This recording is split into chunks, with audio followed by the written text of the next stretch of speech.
Thank you so much for being here. We're so grateful that you made the trip, and I know it's, far.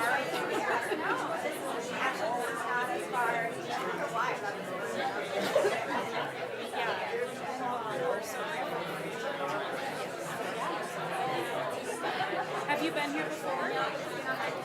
Oh, good. I got a new otter. It's from here. I love the area. At least I know some people. And so I just yeah, I think we should get started. Yep, we've got a tight schedule.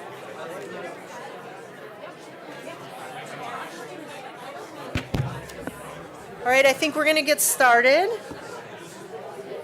If I can have your attention, I hope everybody enjoyed lunch today. Thank you to the Wild Center for putting on such an amazing conference. Can we give a round of applause to the Wild Center, please?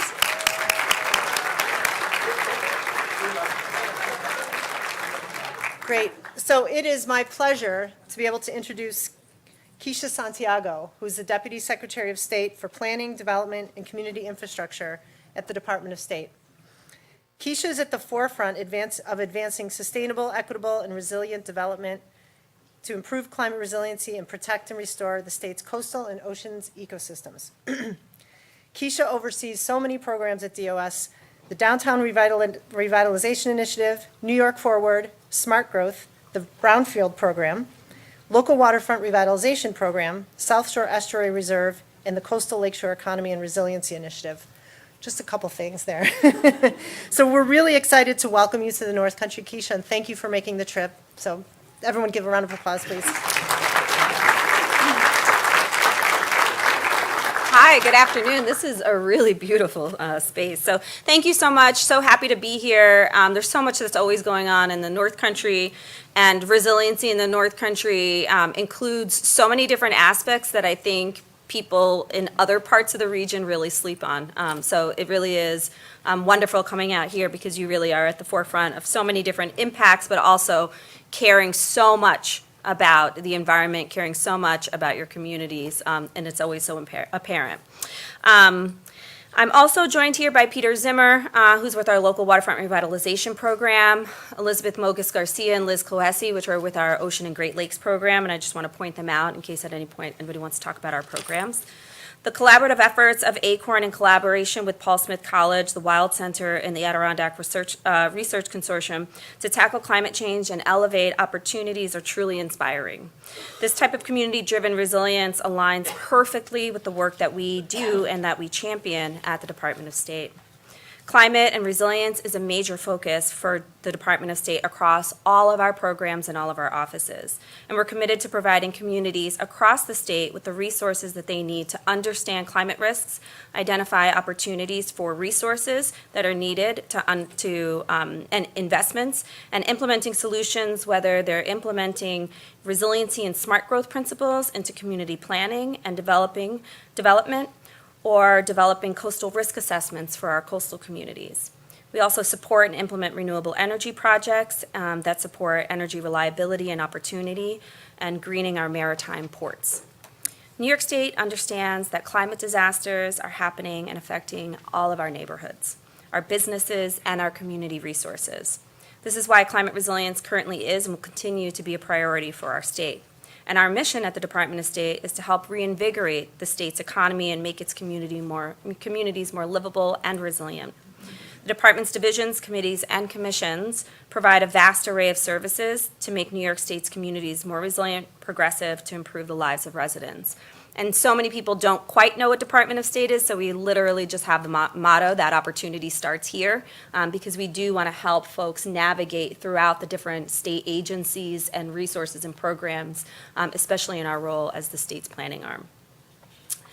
Our office in particular oversees planning, development, community infrastructure, which means we provide the support, guidance, and platforms for communities to invest in plans, programs, and projects that improve and enhance communities in a wide range of ways.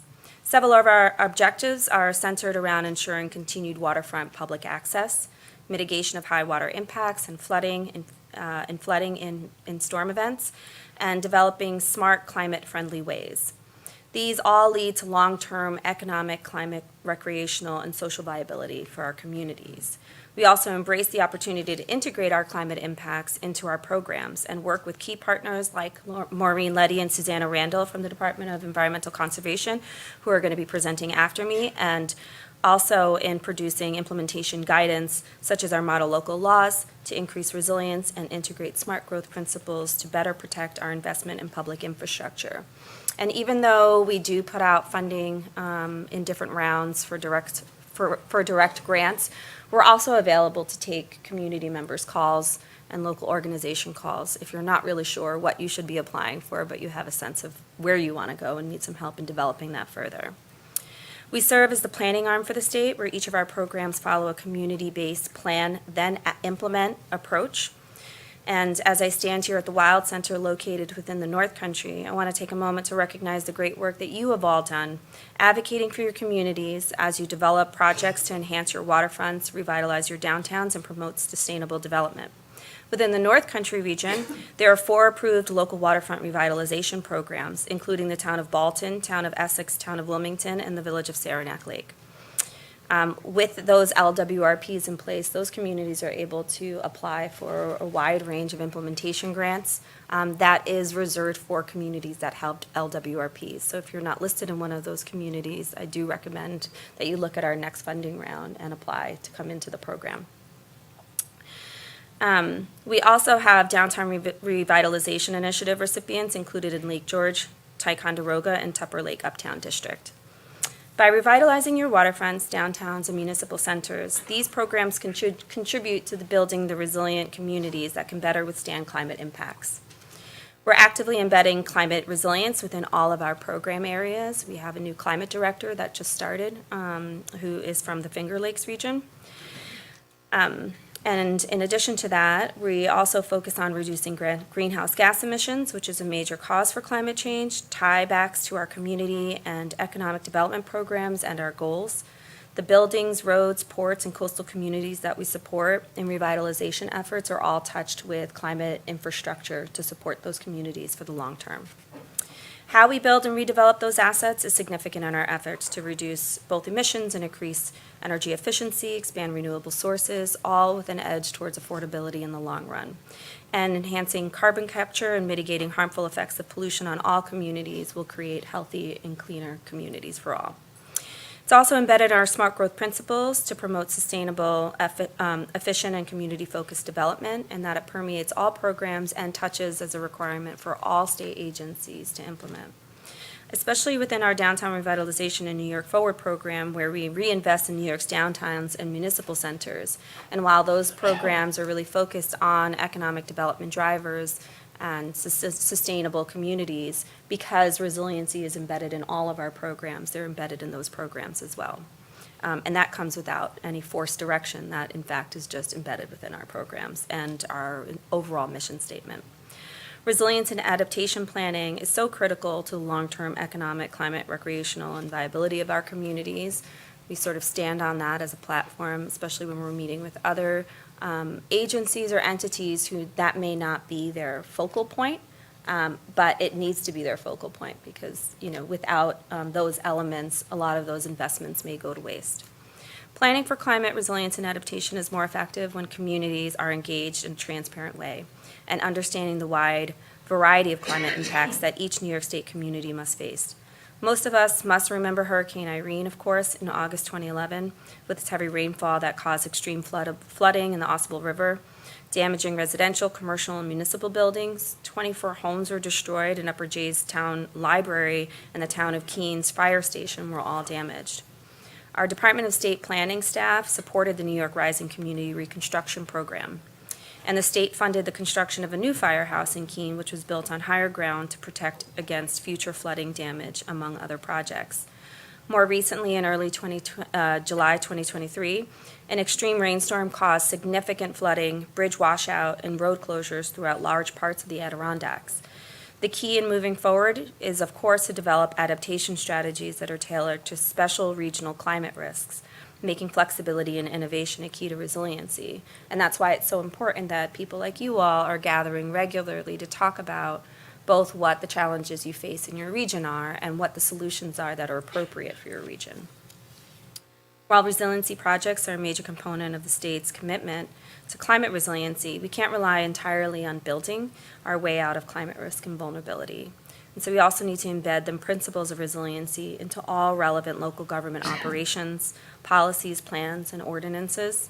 And that's exactly what we're doing at the Department of State, particularly through our Smart Growth Community Planning and our Smart Growth Countywide Resiliency Planning programs. Our countywide resiliency plans allow for planning across municipal boundaries because watersheds and flooding do not know jurisdictional lines. And planning for resiliency through this program also presents the ideal opportunity for municipalities to embrace and codify the principles of smart growth. We just provided awards to two North Country counties, Washington and Clinton, and we look forward to using this program to further strengthen our ties to the Adirondack communities. Our Smart Growth Community Planning Program provides grants for county municipal and area plans and zoning ordinances, and the climate change is built into those principles so that communities will be required to incorporate as a condition of receiving these funds. As a complement to these funding opportunities, our staff is also available to present at individual community groups and organizations or any sort of meetings on our resiliency principles and our resiliency model local laws and smart growth in general. In short, smart growth and climate resiliency is two sides of the same coin. And equitable access is at the heart of all of our work. Our programs and services are intentionally designed to mitigating barriers that impact community planning goals and revitalization efforts. We do this by developing and offering opportunities that support community understanding, skill building, knowledge sharing, collaboration, and solution-generated thinking. When we say opportunity starts here at the Department of State, that means that we have an integrated inclusion and access. We have integrated inclusion and access into the threads of our work. And so as an agency, we have long been focused on equity, and our team is committed to ensuring communities identified as disadvantaged and under-resourced feel the benefits of our work too. We also apply a people-first foundation and an approach because we know having meaningful participation through relationship building in our communities is imperative to achieving climate resilience. That's why we've been staffing up different offices. We have in the North Country, we have more staff that have been joining in our Watertown office, but have been distributing satellite offices throughout the state so that we can have a tighter, more on-the-ground relationship with the communities that we're serving. I understand the importance of being here with you today and hearing about the work that you're doing in the North Country region and act as a resource to continue to build community and economic resilience in the face of climate change. As we see climate impacting seasonal activities like skiing and boating, which are critical to the Adirondack communities and depend on outdoor recreation and tourism, we're here to listen to and meet the needs of your communities to support you on your resiliency journey. Every community, especially in the North Country, but every community throughout the state has a unique story to tell. And we want to work with you to meet you where you are, amplify your stories, and help advance the goals that you have in the way that is most suited to you.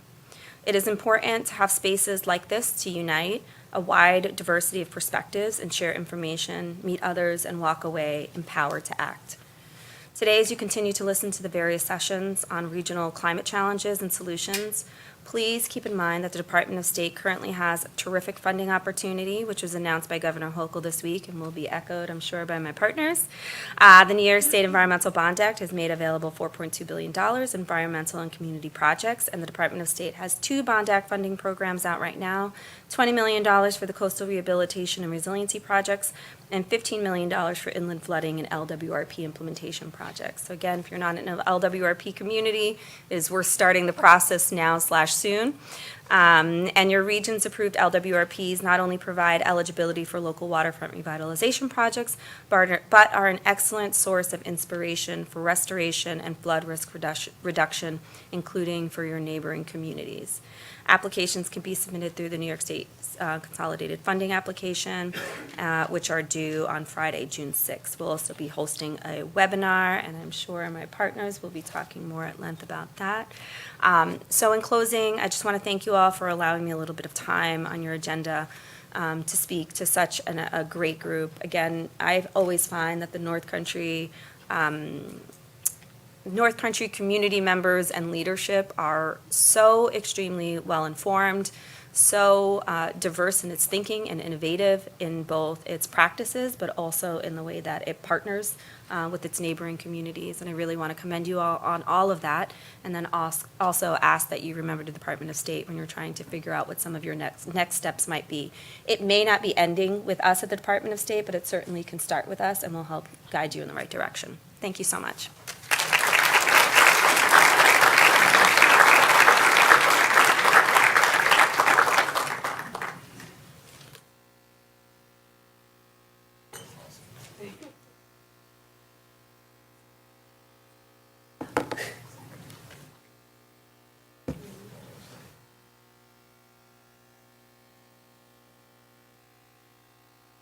All right. Thank you, Kisha. We really appreciate you coming up to the North Country and sharing everything that DOS does for you and for us. Thank you. So our next speaker is Maureen Leddy, who's the Director of the Office of Climate Change at the New York State DEC. Maureen is the director, as I said, at DEC, where she leads the development of programs and policies to mitigate greenhouse gas emissions and help New York adapt to climate change. Maureen leads DEC implementation on the CLCPA, the Climate Leadership and Community Protection Act, in partnership with NYSERDA. Implementation includes supporting the New York State Climate Action Council's development of a scoping plan to achieve the emission reductions requirement of the Act, as well as issuing the annual emissions inventory. Value of carbon guidance for state agencies and regulations to ensure achievement of the statutory emission limits as well. She was formerly a project manager at the Large Scale Renewable Program for NYSERDA, and there she was involved in developing strategies for smart siting of large-scale renewable energy projects, supporting the development and implementation of New York's Green Energy Standard, and program administration of the New York's Generation Attribute Tracking System. She has prior experience in program design and policy development for distributed scale solar under NYSERDA's New York Sun program. Maureen has also worked in carbon finance, greenhouse gas reduction for the potential of energy efficiency and renewable energy projects. She holds a master's in natural resource management and environmental planning from Simon Fraser University in British Columbia. So welcome, Maureen.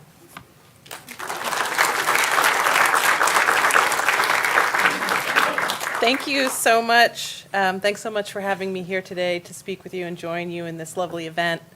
We're really fortunate in New York. We have a really strong foundation in our state government addressing climate change. We understand climate change is real. We understand action is necessary.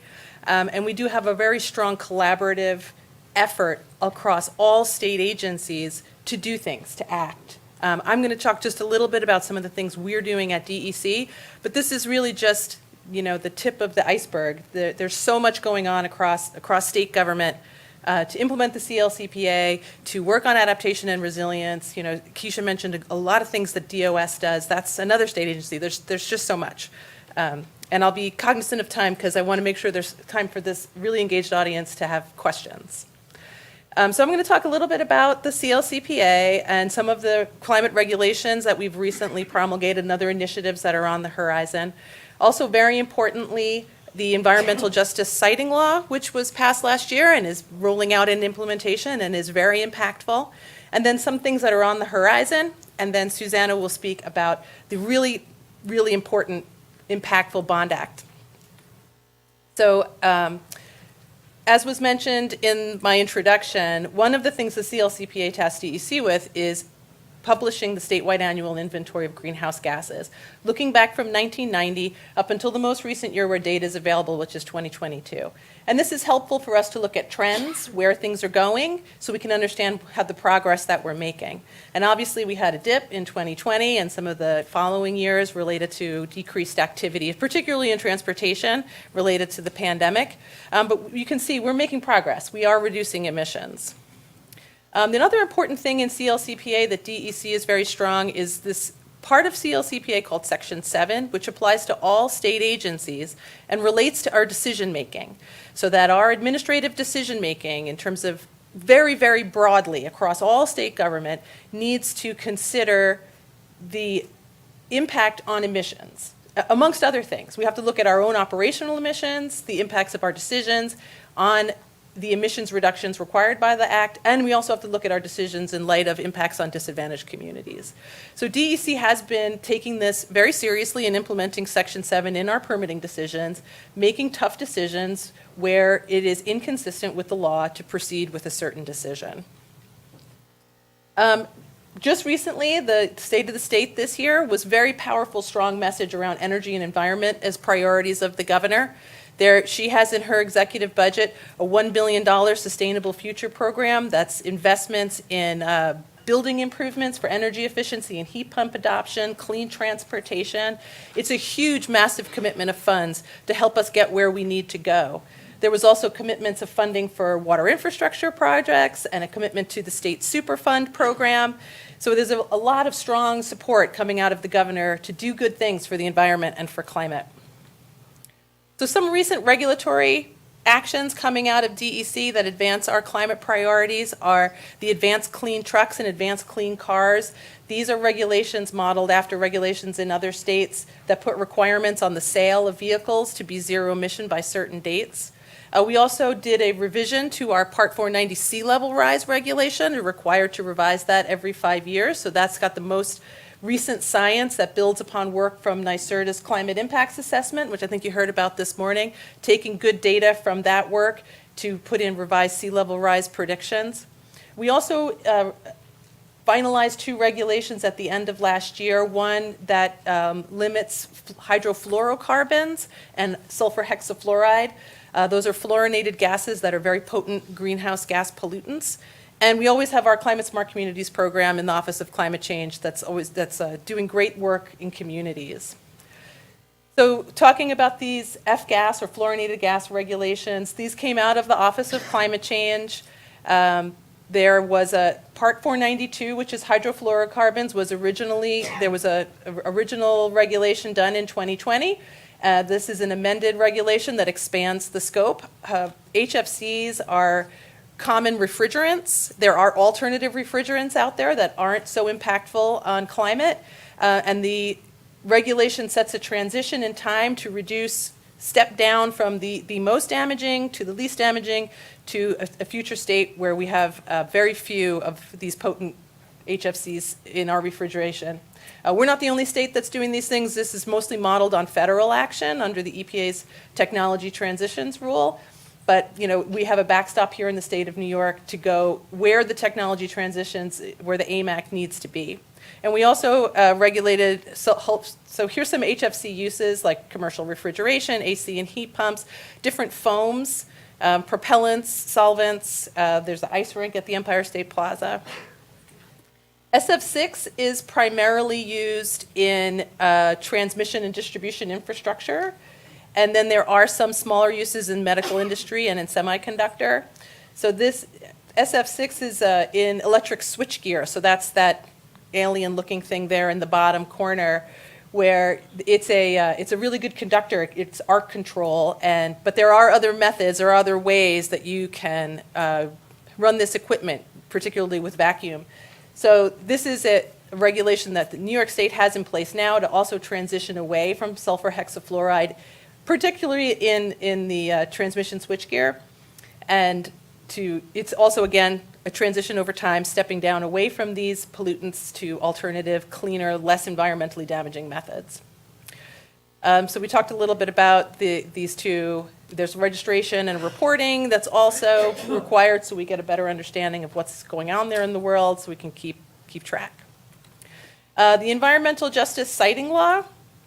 This was an important piece of legislation that was passed last year, and what it intends to do is create, to prevent what we're calling disproportionate burdens on disadvantaged communities from citing of facilities. So there's an existing burden report that's required to be produced. The statute then had to be implemented by DEC. It took effect at the end of last year. There's lots of changes to seeker to implement this law.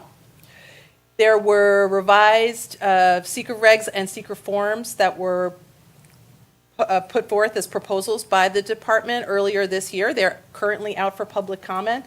I encourage everyone to take a look at them. The comment period runs until, I believe, the middle or end of May, so there's time. And it talks about this understanding what is an area with a greater burden, a disadvantaged community with a greater burden than in other disadvantaged communities. And there's mapping tools and things like that to help local governments also make this assessment when they're going through seeker.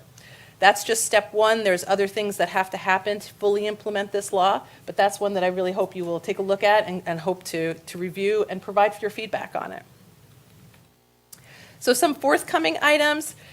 We have been in the process of developing the New York State Cap and Invest program for a number of years, and there's three components of that. One of them is a greenhouse gas reporting program.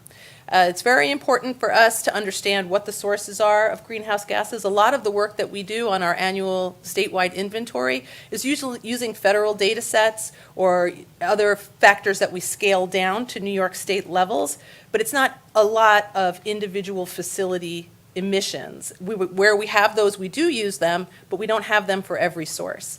So the greenhouse gas reporting rule is meant to require that information from emitting sources so that we have a better, robust set of data around what the sources of pollution are in the state.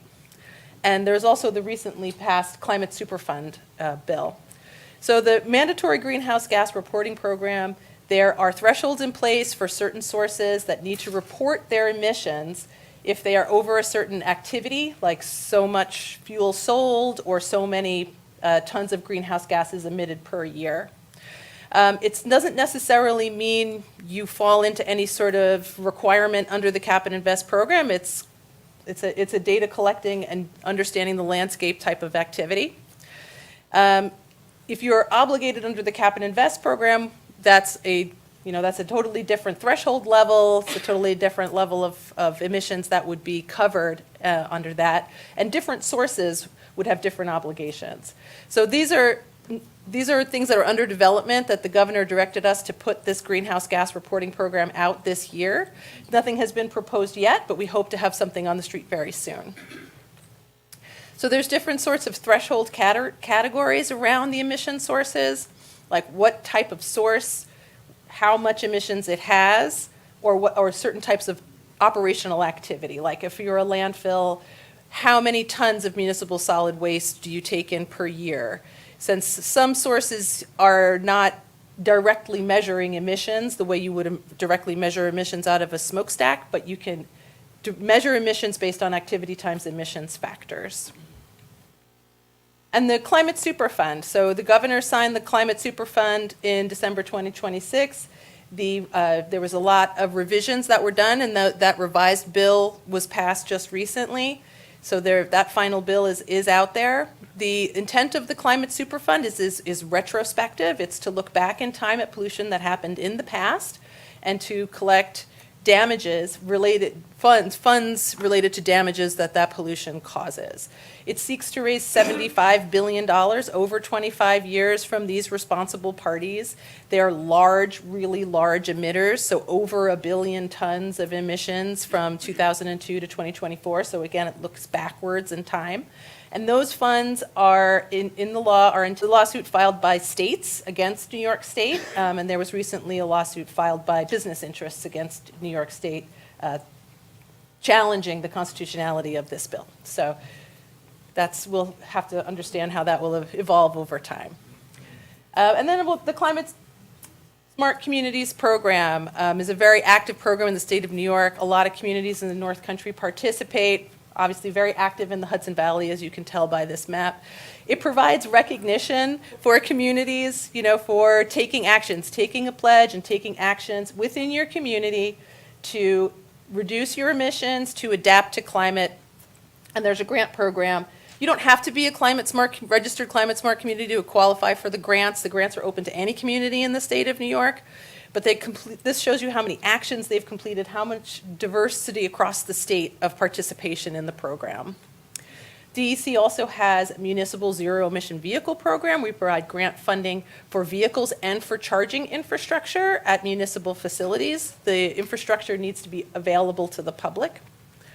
And we also have the Climate Smart Communities Grant Program, which is a great segue because Suzanna is going to talk about the Environmental Bond Act, and the Environmental Bond Act has put a large infusion of money into the Climate Smart Communities program across a lot of other programs that the Bond Act is supporting.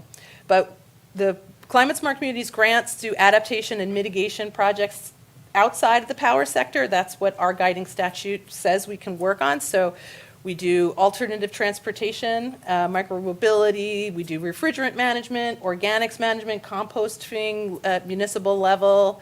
And there's also certification actions that you can receive funding to undertake certification actions. So with that, I'm going to pass it to Suzanna so she can tell you all about the Bond Act. Thank you so much.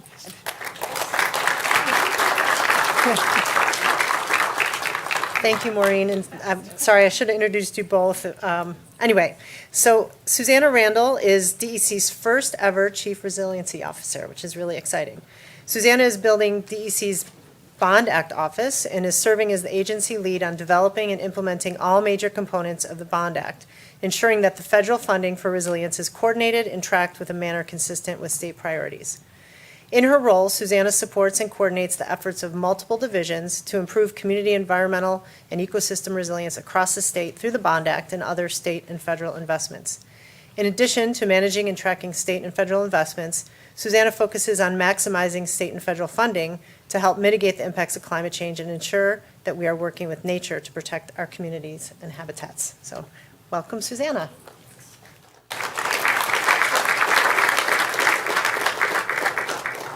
I have my little timer here, which will probably go off, and you'll be like, already went off, there you go. Just keeping me honest on getting you guys to the next thing, and also really being concise and kind of talking about the Bond Act. I'm happy to answer questions after, too.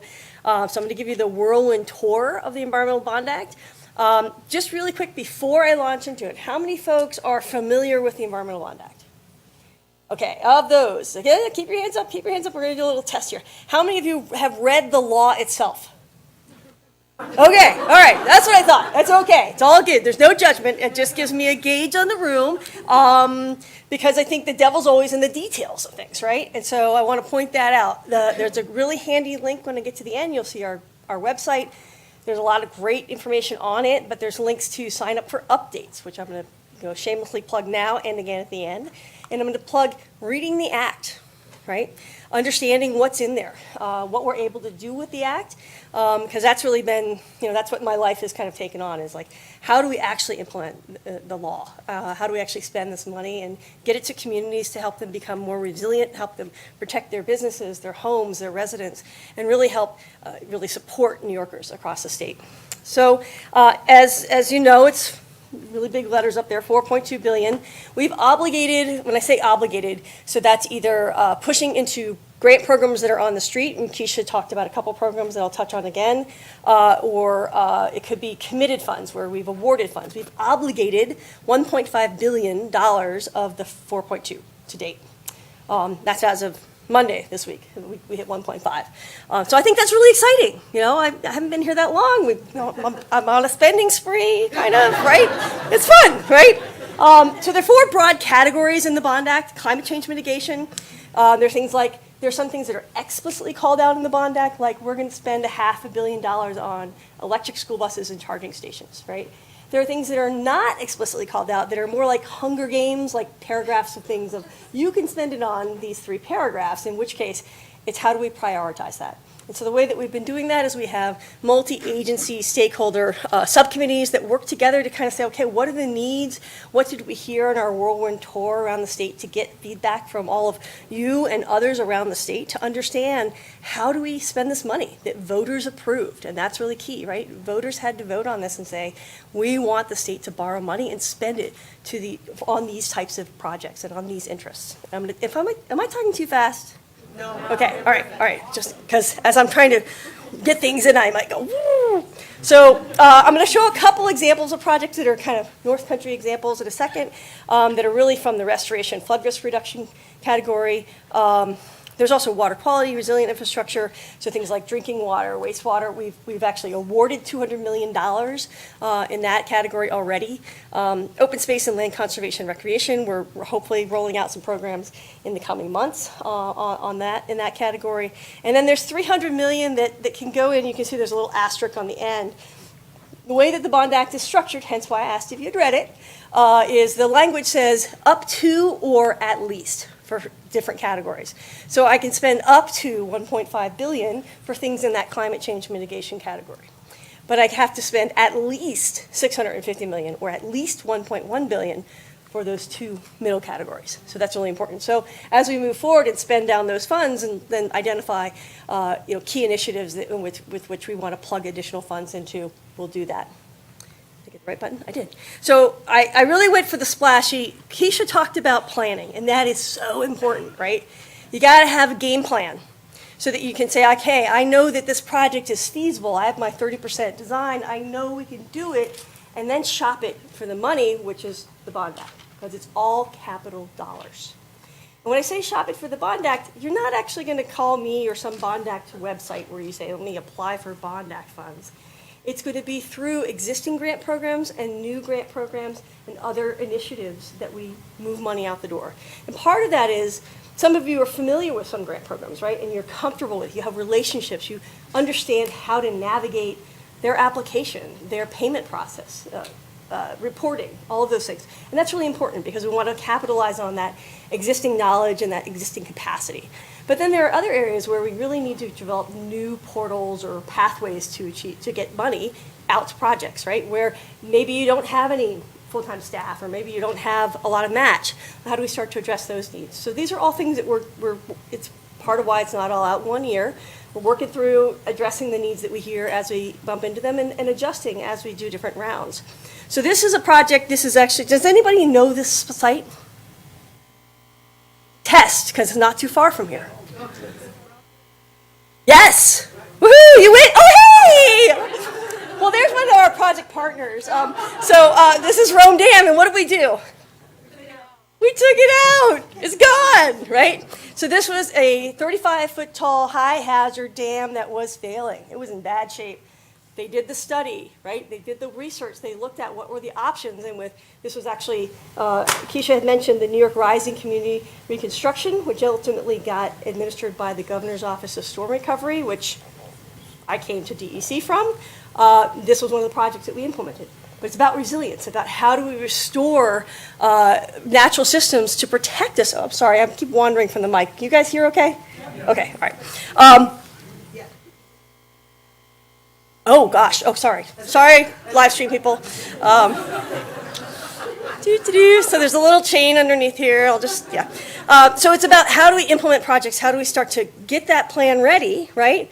Another example, this is also from my time at the Governor's Office of Storm Recovery, because it's a different funding pot, but it's the same idea. How do we promote resilience? How do we start to help communities get ready for that next storm, that next event? How do we help them repair or replace infrastructure that is not looking so good, right? I mean, I'm not wanting to drive over this to get in and out of my home area. Maybe not. The new and improved is a really big crossing, and this is out in the southern tier, this project. Instead of being just a culvert, they went for a full open span because during storms, the flows that they were seeing, it's a miracle that can I go backwards? It's a miracle that this was still there, frankly, from some of the flows that they saw and where it was overtopped. And so it's about how do we keep people safe, but also how do we start to allow critters and aquatic passage and connectivity and maybe some more riffle structures in this area there would have been nice, or maybe I just have a bad picture of it. But, habitat, how do we get and? It's about multiple benefits, getting all of the co-benefits that we can get, because for many, many years I've been saying there's no such thing as single-purpose funding. And now, there's really no such thing as single-purpose funding, right? There's the federal dollars that we've been trying to really leverage through our efforts with Bond Act are increasingly scarce, if not, some of them are still there, but we're really monitoring that landscape for the disappearance of the federal funding. And so what that means is we've got to get more creative. We've got to make sure that each dollar we invest really has a good return on the investment. Oh, gosh, sorry, stop. So we've really got to look for that return on investment, getting those multiple benefits for each of our projects. You can't answer this one. Does anybody else know what this one is? Yes.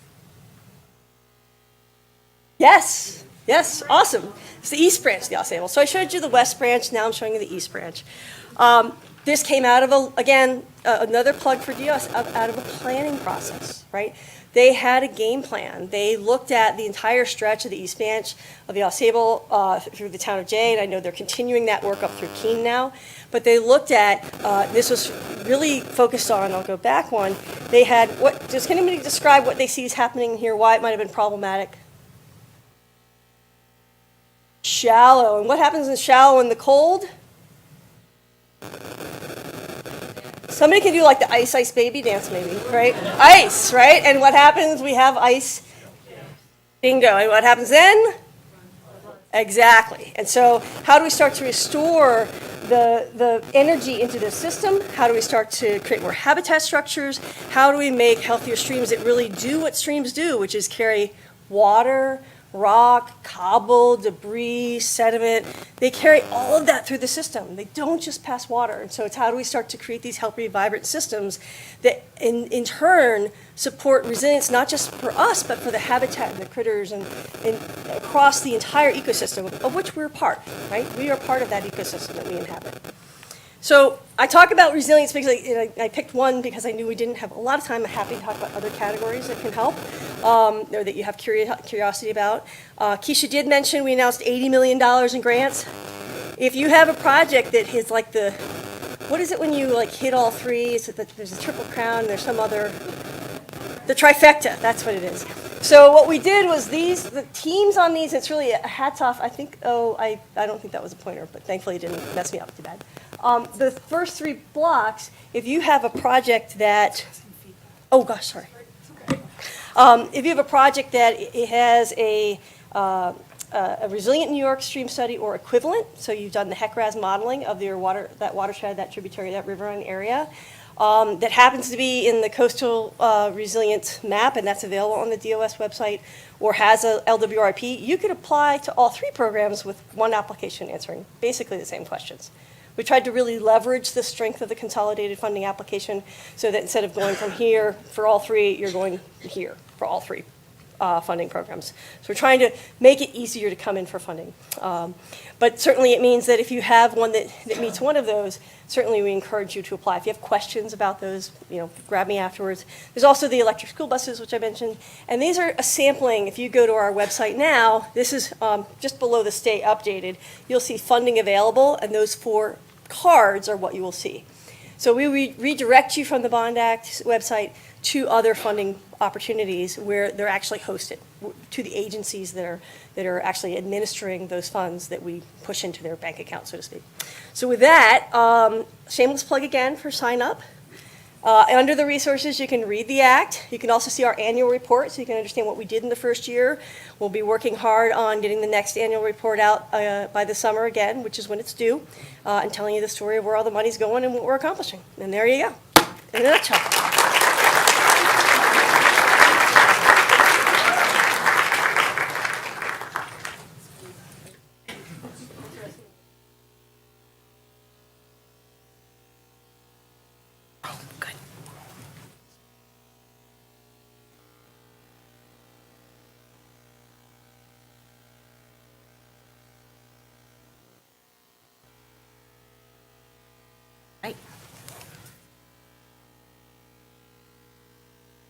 That was amazing.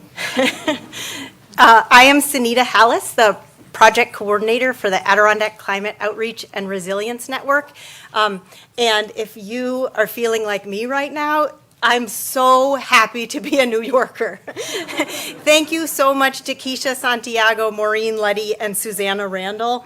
It is really a pleasure to get to work in this state. We have so many initiatives. We are so many climate initiatives that strengthen our communities and the ecosystems that support us. And we build resilience through the inclusion of traditional ways of knowing, and we're diversifying our economy to capitalize on new science and technology in this state. Our state is viewing climate change not as an obstacle, but as an opportunity. And this is our motto at our ACORN network. Opportunities, not obstacles. It's what's guided our work with the ACORN network, and it will continue to do so. ACORN is a collaboration of Paul Smith's College, the Adirondack Research Consortium, and the Wild Center, that has been funded by NYSERDA and additional support from the Adirondack Foundation. And it's a collaboration with all of you. So many of you have been involved, had conversations, and it means so much to have that. Maureen and Suzanna and I were just talking right before this about how every conversation that we get to have with each of you and all the other people in our communities, and where you all share your passion and your expertise, it's this incredible shared learning journey where we're all like leveling up every moment and every conversation. So it's a pleasure to get to be able to have a network that includes all of you. So the ACORN project team is made up of people from all three of the organizations that I mentioned. And I just want to give an extra shout out to Elle Eberhardt at the Wild Center, Tom Collins at the Paul Smith College Adirondack Watershed Institute, and Natalie Reggae at the Paul Smith College Visitor Interpretive Center. These people are amazing. They are very dedicated and just really committed to the North Country. And I also, so Tom and Elle have helped so much at listening sessions. They're excellent, really good facilitators, and it means a lot to have them there. And I also just want to say that Elle Eberhardt is the person who came up with this amazing acronym and the logo. So well done, Elle. And special thanks also to Jill Palmer at NYSERDA, who is our project liaison. She's really given a lot of great guidance and support, and we appreciate it so much. So we have held 10 out of 11 community listening sessions so far, and those started the day before Halloween, and we just had one last Friday in Utica. So it's really only been about 4 months that we've held these 10 big events. And we also, in addition to community listening sessions, we have convened small focus groups and meetings with key individuals, and we have captured opinions through an online survey. And I think maybe what we have done well, besides making sure that each listening session has good food and from like local businesses, is that we are really meeting people where they are at. We encourage everyone to share from their own lived experience, and for people to realize that their lived experience is their expertise, and that helps to inform all of us and strengthen all of us. So with these listening sessions, our purpose really has been to listen. We have asked, what are people most concerned about? What are you already doing in your communities to address impacts of flooding, emergency preparedness, housing needs, invasive species, electrification, municipal infrastructure, and public health issues? How are communities supporting their most vulnerable members? Or how are they being challenged in being able to provide such support? And how are rural communities doing as much as they are doing with such tiny budgets, and what would help them to do even more? So a bunch of people that we've met through these listening sessions are presenters here today. But just since we've put this conference together in the past few months, we've met so many more of you who could also all be presenters, which would really pack the day. And the Wild Center does need to build another building out there, I'm just going to say, for fundraising purposes. But then we could do that. We could have an even bigger conference. But just look around you. You are sitting next, you yourself and the people you are sitting next to are rural superheroes. And it's just amazing how much each one of you does in your community. It's really heartening day after day to connect with so many very hardworking, very creative, and very neighborly North Country people through this project. We all have a deep shared identity that creates that social cohesion. Maybe you will do a question and answer later with shout it back. That social cohesion that strengthens the climate resiliency of our region. So here's a list of all our listening sessions in the last 4 months, and you can see that the final one, number 11 up there, is taking place on April 6th. At Paul Smith's College. So if you haven't come to one yet, you totally should. These are amazing, awesome experiences. It's hard to explain, but if just ask people, have you been to one? Have you been to one? And you can hear about it. So we have had nearly 300 people from over 60 towns and villages at these sessions so far. Some of them are actually repeat customers who keep coming back because they are that awesome. Just in Utica last Friday, we had a person who lives in Otsego County who works way over in Dutchess County in the Hudson Valley and who drove all the way to Utica just to come to a community climate resilience listening session.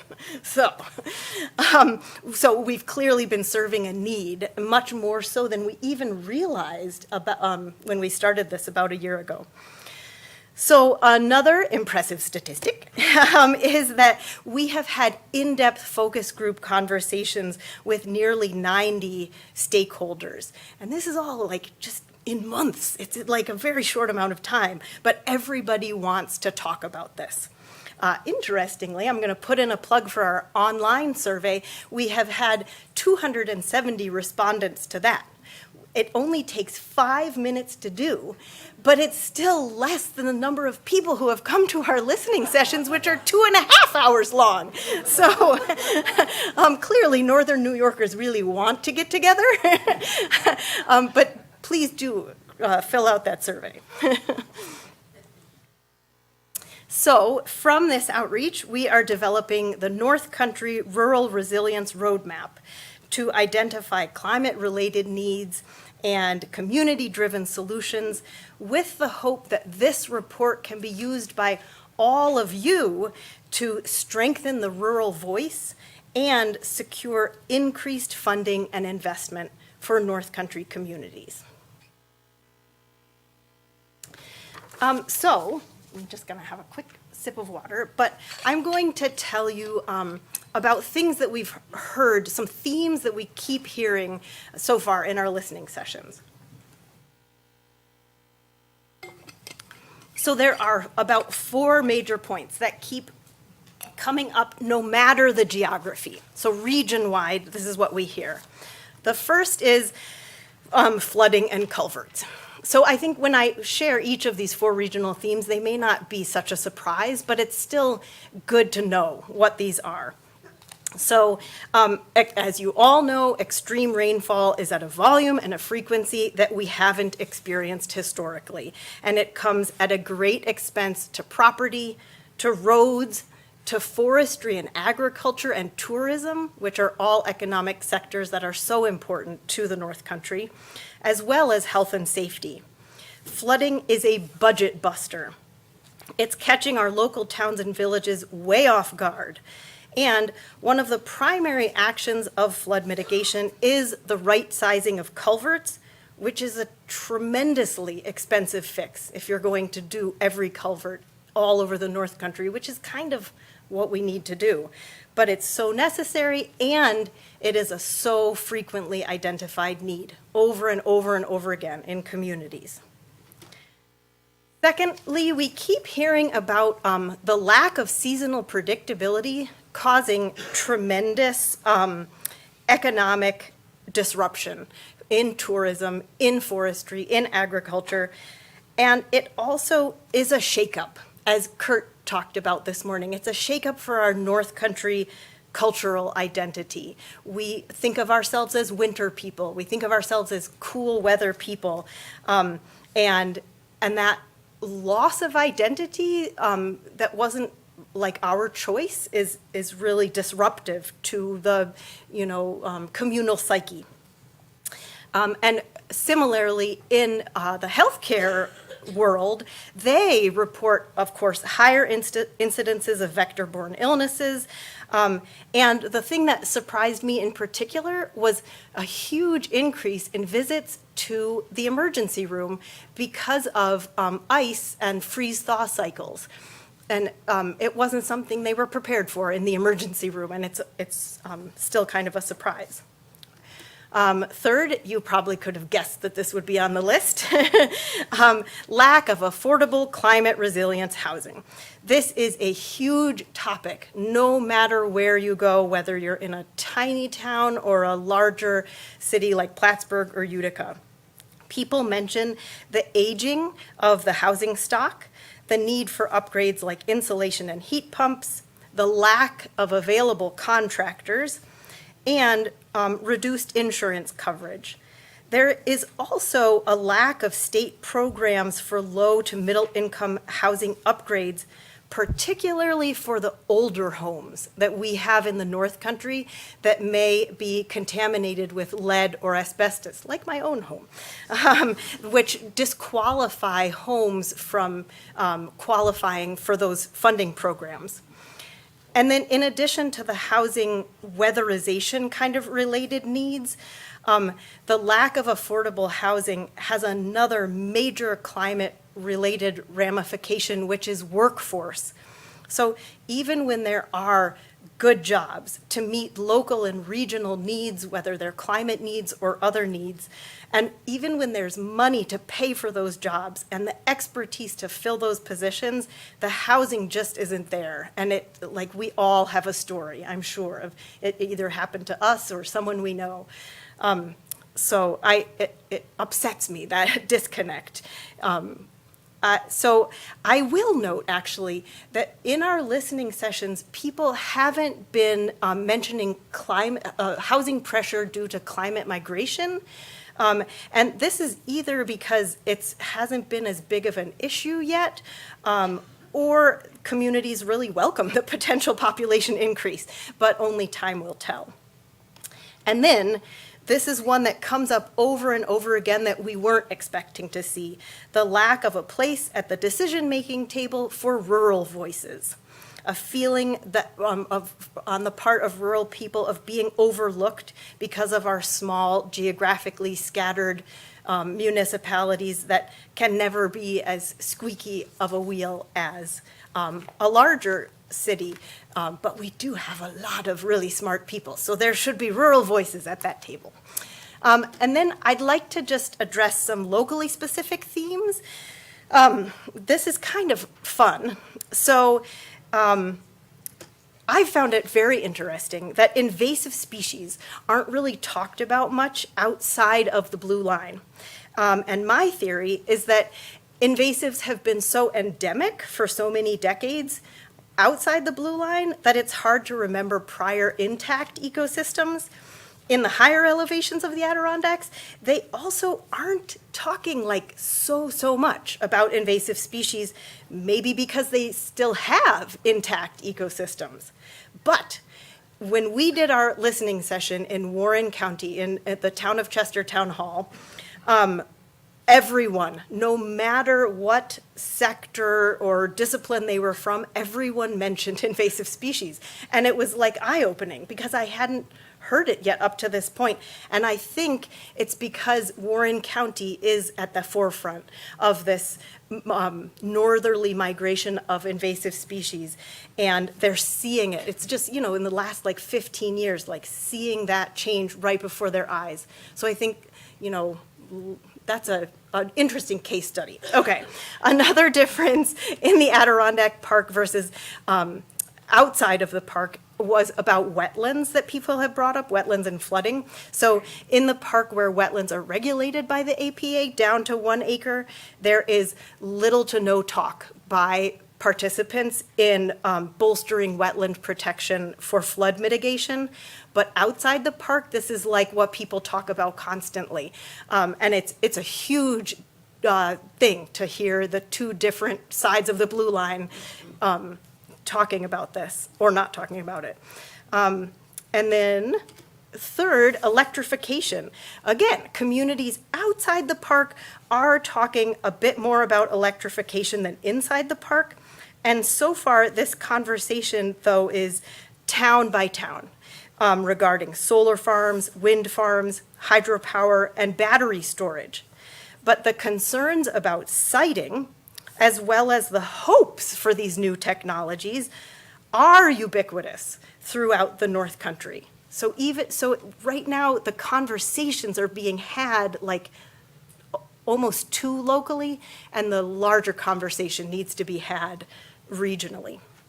And then, one final thing, there are many locally specific concerns about health-related things and human services that keep coming up all the time.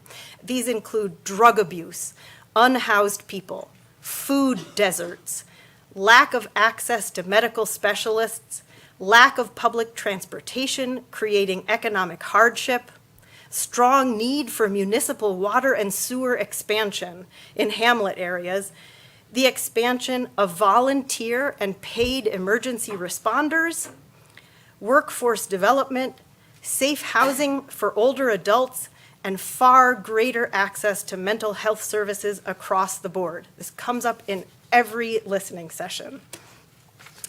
So I made a triangle. So at face value, it might not be obvious that the things related to human services topics are directly climate related, but these long-running socioeconomic issues in our communities make the overlaid impacts of climate change far, far worse for individuals and families. And our listening sessions, where people keep bringing up these social resilience issues, show that the social resilience issues must be addressed simultaneously with climate resilience, or we won't have success on either side of the resiliency coin. And I'm just going to hammer home that theme of social cohesion. And note that it is this concept of neighbors looking out for neighbors that's the foundation for all success related to both social and climate resilience. Okay, this is really not a very exciting slide, but this is one of the things we do in listening sessions, and I hope you can see that there's a lot of long arrows and a curvy line down the side of one of them, and it's just to show that people are really talking about when you start to think of, okay, wait, I'll just read what I have here. I'm trying to rush. So, we define community. That's the first thing we do. Then we define community resilience. And then we define community climate resilience.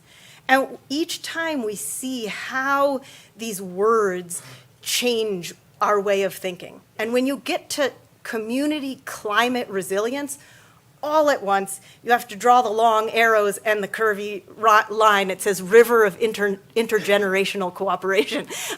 But you realize that with climate change, we need to be thinking on a more bigger spatial scale and a much longer temporal scale. This is what climate change does to us. And So my last slide is to say, and I didn't mean it to look so Dr. Seussy, but it really is. So climate resilience really offers us the opportunity. So there's that thing again, opportunities, not obstacles. The opportunity to connect in ever-widening circles, to define our communities on a wider spatial and temporal scale, to learn old and new ways of including and intersecting and overlapping with communities inside and outside our region, and to include multiple generations and cultures and ecological communities into how we define community. And also to create global ripple effects from our North Country ingenuity and our North Country social cohesion and determination that we have right here. We can make a difference planet-wide. I'm quite convinced of it. And it's so nice to be working with all of you on this. So thank you. I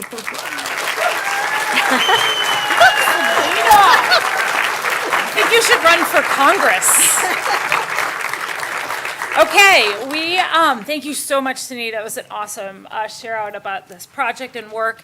We are going to head kind of directly into sessions, so you can take a teeny-weeny break, but then head out to the great sessions. We've got another great round of workshops that are happening. Then we'll be back in the theater for our last session, which will be a great plenary and panel on climate reporting, what we can do from here. And don't forget, in your little name tags or blue drink tickets, because we'll have like a fun happy hour social thing at the end of the day. So I hope you can stick around for that. Have a great afternoon. We'll see you back here in a little bit.